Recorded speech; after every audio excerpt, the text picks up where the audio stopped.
দক্ষিণ আফ্রিকা দীর্ঘদিন ধরে ছোট খুচরা ব্যবসার জন্য সম্ভাবনাময় বাজার হিসেবে পরিচিত।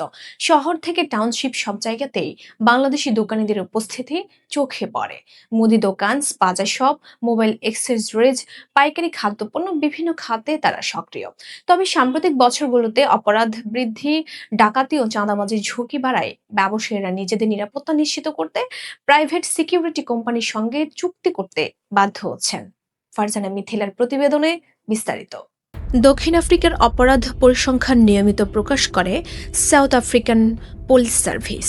তাদের সাম্প্রতিক প্রতিবেদনে দেখা যায় সশস্ত্র ডাকাতি ও ব্যবসা প্রতিষ্ঠান টার্গেট করে হামলার ঘটনা উদ্বেগজনক। বিশেষ করে গৌতেং, কুয়াজুলু নাটাল এবং ইস্টার্ন কেপ অঞ্চলে ছোট দোকানগুলো ঝুঁকিতে রয়েছে। এই পরিস্থিতিতে বাংলাদেশি দোকানিরাও নিরাপত্তা ব্যবস্থায় অতিরিক্ত বিনিয়োগ করছেন। অনেক দোকানি জানান, আগে তারা কেবল লোহার গ্রিল বা সিসিটিভির উপর নির্ভর করতেন। এখন পরিস্থিতি বদলেছে। প্রাইভেট নিরাপত্তা কোম্পানির সঙ্গে মাসিক চুক্তি করে সশস্ত্র টহল, অ্যালার্ম রেসপন্স সার্ভিস এবং জরুরি কল সাপোর্ট নিচ্ছেন। দক্ষিণ আফ্রিকায় ব্যক্তিগত নিরাপত্তা খাত নিয়ন্ত্রণ করে private security industry regulatory authority. তাদের তথ্য অনুযায়ী দেশটিতে নিবন্ধিত নিরাপত্তা কর্মীর সংখ্যা সরকারি পুলিশের তুলনায় অনেক বেশি, যাতে দেখা যায় এই খাত কত বড় হয়ে উঠেছে। বাংলাদেশি ব্যবসায়ীরা সাধারণত মাসিক নির্দিষ্ট ফি দিয়ে নিরাপত্তা সেবা নেন।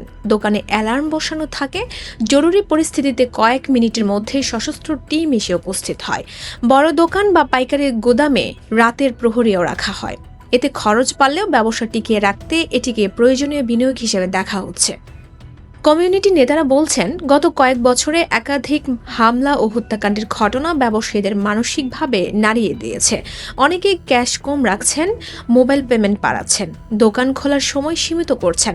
কিছু এলাকায় স্থানীয় কমিউনিটির সঙ্গে সমন্বয় করে কমিউনিটি ওয়াচ ব্যবস্থাও চালু হয়েছে।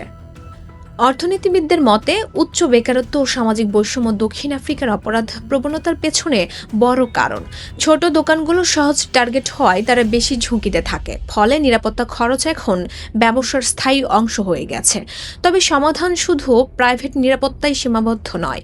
ব্যবসায়ী সংগঠনগুলো চাইছে পুলিশের টহল বাড়ানো, দ্রুত বিচার প্রক্রিয়া নিশ্চিত করা এবং ক্ষুদ্র উদ্যোক্তাদের জন্য নিরাপত্তা সহায়তা তহবিল গঠন। বাংলাদেশি কমিউনিটিও পারস্পরিক সহযোগিতার মাধ্যমে ঝুঁকি কমানোর চেষ্টা করছে। প্রশ্ন উঠছে, নিরাপত্তার দায়িত্ব কি পুরোপুরি ব্যক্তি খাতে চলে যাচ্ছে? বিশেষজ্ঞরা বলছেন, রাষ্ট্রীয় আইন শৃঙ্খলা ব্যবস্থার উন্নয়ন ছাড়া দীর্ঘমেয়াদে টেকসই সমাধান সম্ভব নয়।